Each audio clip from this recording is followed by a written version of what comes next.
Well, I mean, we've done research on gratitude, and it's very interesting because when you receive something, you've just received something. When something's happening to you or something just happened to you that's favorable, you feel this feeling of gratitude. Hello guys, Dr. Joe Dispenza believes that gratitude is the ultimate state to manifest anything you want. Since we are creating all the time, when we are feeling gratitude, we are actually saying we already have the object of our desire. And since we have it, the universe will give us more of what we think and feel, more things to be grateful for. But the question is, how to feel gratitude before the experience is manifested. You should hear what Joe Dispenza has to say about that. Before I leave you with Dr. Joe Dispenza, if you love his work and you don't want to miss my new videos, hit that subscribe button and the bell button next to it. Enjoy! So the emotional signature, its signature emotionally means something just happened to you or something is happening to you. So your body is so objective that it doesn't know the difference between an experience in your life that creates an emotion and an emotion that you can fabricate by thought alone. To the body, it's so objective, it's exactly the same. So when people start to feel gratitude, their body is believing that something favorable is going to happen to them, that is happening to them, or has already happened to them. The emotional signature of gratitude is the perfect signature or the state of energy to receive. So when we begin to embrace our future and we feel gratitude for it, we will believe that future is more of a reality because it's equal to the emotion that we're experiencing, but we're feeling the emotion before the actual event occurs. So gratitude, in a sense, you could use it to elevate your energy, and when you do, just 10-15 minutes a day, you'll strengthen your immune system by 50%. Wow. Research by having gratitude for 10-15 minutes. Yes, because your body starts to put energy right in your heart center, and there's a gland in there that we talked about in your show called the gland that has an endocrinological aspect and an immunological aspect, and it begins to signal chemicals that tells your T cells, strengthen, you got energy to like modify and create more receptors for anything coming out. And now your inner environment is doing that, and your T cells make these antibodies, these immunoglobulins that are the body's natural flu shot. It's proteins that protect cells, especially immune cells. And now you have an internal army, an internal order that will be greater than the environment. And now you have strength, and you, from a suggestibility standpoint, you only accept, believe, and surrender to thoughts equal to your emotional state. So if people are in fear, then the information that comes in equal to fear, they will begin to resonate with or relate with because it's equal to that emotion. So they'll accept the information, they'll believe the information, they'll surrender to the information without ever analyzing it. It programs us into certain limited behaviors. So then when you feel gratitude, the thoughts that you think, the dreams that you create, the behaviors that you demonstrate, you begin to feel the future. Now something else happens. You start creating a huge change in the information, and you program your autonomic nervous system to program your body to become that future. And people are doing it. In other words, I can tell you without a doubt that if you're analyzing your life right now within some disturbing emotion, that 100% of the time you're going to make your brain worse. If you think about your life, if you're stuck in an emotion, you're frustrated, you're angry, you're fearful, resentful, and you're thinking within that emotional state. In other words, you can't think greater than how you feel. That means then you were thinking in the past because those emotions are a record, a residue of the past. So we see people in the process of change that are analyzing in duality or polarity. That kind of drives the brain into higher states of arousal and further away from true change. So we've done thousands and thousands and thousands of brain scans, and And we now know that there's a formula to create greater brain coherence, greater brain efficiency, to make your brain work better. And when your brain works better, you work better.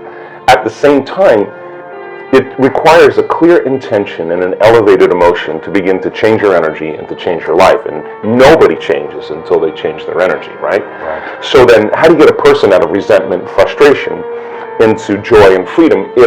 Why would they feel grateful or joyful or free if the experience hasn't happened? So most people are spending the majority of their life waiting for something out there to take away their emptiness or pain or the resentment in here.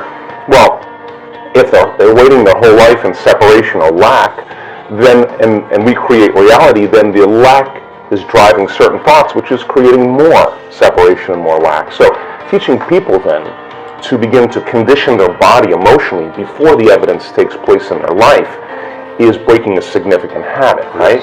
So instead of living by cause and effect, now we're beginning to cause and effect. So the moment you start feeling whole and grateful, we now know your healing will begin at that moment. Yes. The moment you start feeling worthy and abundant, your wealth is coming. You're generating a certain amount of energy, a certain amount of wealth. And so how does someone feel worthy, though, if they've always been told they're not worth it? Yeah, well, so...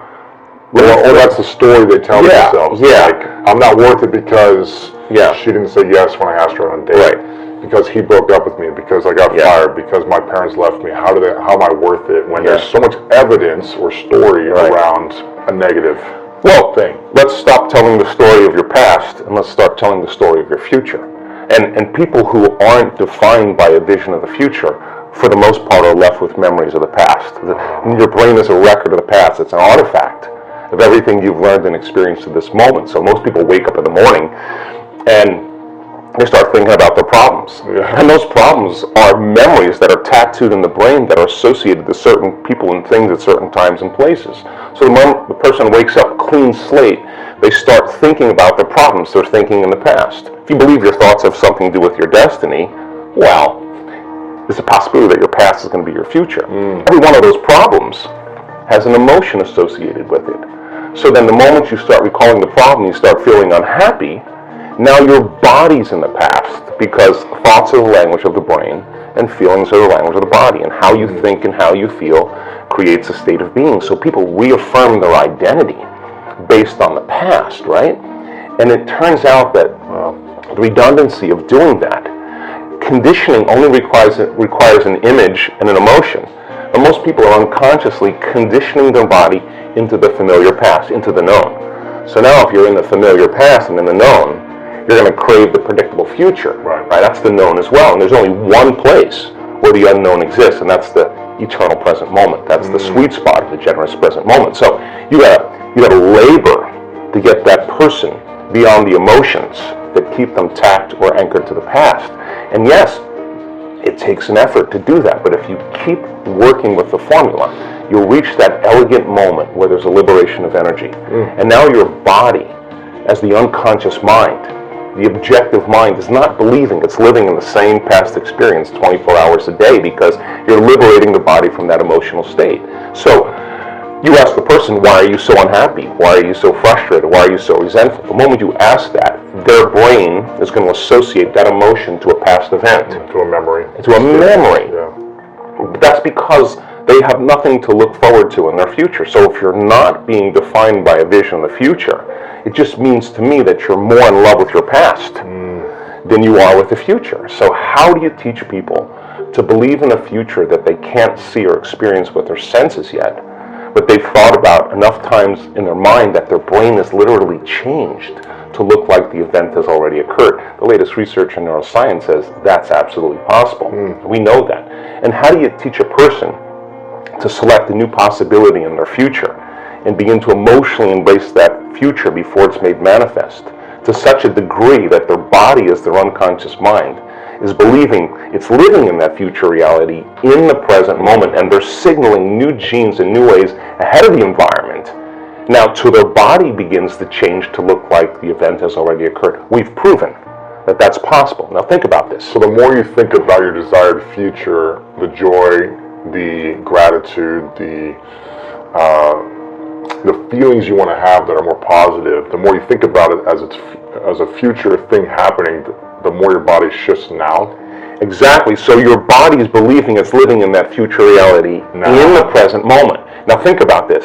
The stronger the emotion you feel from some condition in your life, the more altered you feel inside of you, the more you narrow your focus on the cause, and the brain freezes an image and takes a snapshot. And that memory now is embossed in the brain. It's branded in there.